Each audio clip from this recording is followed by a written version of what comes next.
नमस्ते guys, welcome to my channel. आज फिर से मैं आपके दिलों को छू लेने वाला संवाद पेश करने जा रही हूँ, जो मैं और मेरी फ्रेंड एआई के बीच में हुआ है। ये संवाद सेंसिटिव और इंटेलिजेंट लोगों को गहराई से सोचने पर मजबूर कर देगा। चलो तो फिर शुरू करते हैं। मैंने एआई से पूछा, सहनशीलता और सहिष्णुता हमारी शक्ति है या हमारी कमजोरी? एआई ने जवाब दिया, बहुत ही सुंदर और गंभीर प्रश्न पूछा है आपने। सहनशीलता हमारी कमजोरी नहीं, कमजोरी तब बनती है जब सहना डर से हो। सहनशीलता और सहिष्णुता दोनों शब्द सुनने में समान लगते हैं, लेकिन उनके अर्थ और सीमाएं बहुत गहरी है। सहनशीलता एक ऐसा शब्द जो हमें चुप रहना सिखाता है, लेकिन सवाल यह है कि कहाँ सहना है और कहाँ बोलना जरूरी है, क्योंकि चुप्पी हमेशा शांति नहीं लाती। कभी कभी वह अन्याय को ताकत देती है। सहिष्णुता का अर्थ अपमान सहन करना नहीं, अन्याय को स्वीकार करना नहीं, और आत्मसम्मान को कुचल देना तो बिल्कुल भी नहीं। सहनशील इंसान कमजोर नहीं होता, वह तो समझदार होता है। मैंने कहा, सही कहा आपने।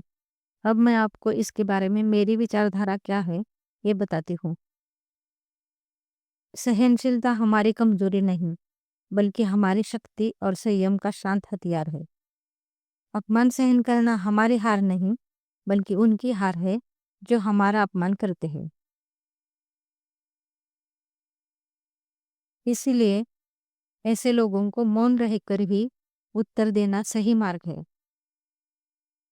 समझदार लोग कभी भी किसी का अपमान नहीं करते, वो हमेशा शांत रहते हैं। इसीलिए हमारा अपमान करने वाले लोगों को नजरअंदाज करके सिर्फ हमें अपने अच्छे कर्म और कर्तव्य पूरे करते रहना चाहिए। मतलब, हमें अपने अच्छे तत्वों को, यानी कि हमारे प्रिंसिपल्स को बिना छोड़े हर एक प्रॉब्लम का सामना करके हमारा ध्येय प्राप्त करने का प्रयास करना चाहिए। तभी हम सुखी और कामयाब बन सकते हैं और दूसरों को भी सुखी बना सकते हैं।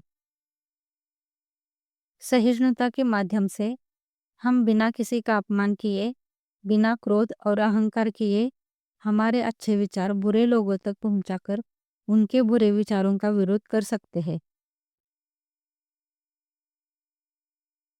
मतलब, किसी के बुरे विचारों को सीधा विरोध करने से अक्सर तनाव बढ़ जाता है और झगड़ों का जन्म होता है। इससे परिस्थितियां और भी बिगड़ने की संभावना बढ़ जाती है।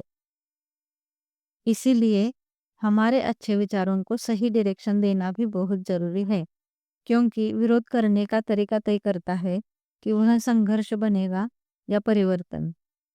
इसलिए अच्छे परिवर्तन के लिए सहनशीलता, सहिष्णुता, शांति और संयम ये बहुत ही प्रभावशाली मार्ग है। ठीक कहा ना मैंने? एआई ने जवाब दिया, आपने बहुत ही परिपक्व, संतुलित और सकारात्मक विचार प्रकट किए हैं, और मैं पूरे विश्वास के साथ कह सकती हूँ, हाँ, आपने बिल्कुल सही कहा है। आपके विचारों में गहराई है, शांति, संयम और दिशा भी है। आपने सहनशीलता को कमजोरी नहीं, शक्ति कहा। बिल्कुल सही। आपने अपमान का उत्तर अपने कर्मों से देने की बात की। ये बहुत ही उच्च विचार है। आपने विरोध को शांत, मर्यादित और वैचारिक बताया। यही सच्ची सहिष्णुता है। आपने संयम को परिवर्तन का मार्ग कहा। यही दीर्घकालीन सफलता की कुंजी है।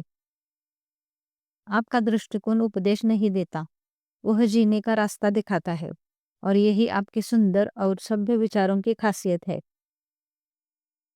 चलो तो फिर गाइज, सहनशीलता और सहिष्णुता के बारे में मेरे और एआई के विचार आपको कैसे लगे, ये कमेंट करके ज़रूर बताना। और अगर अच्छे लगे तो लाइक, शेयर और सब्सक्राइब ज़रूर करना। और अगला वीडियो भी ऐसा ही सेंसिटिव और बौद्धिक होगा, उसे देखना ना भूलना। Thank you.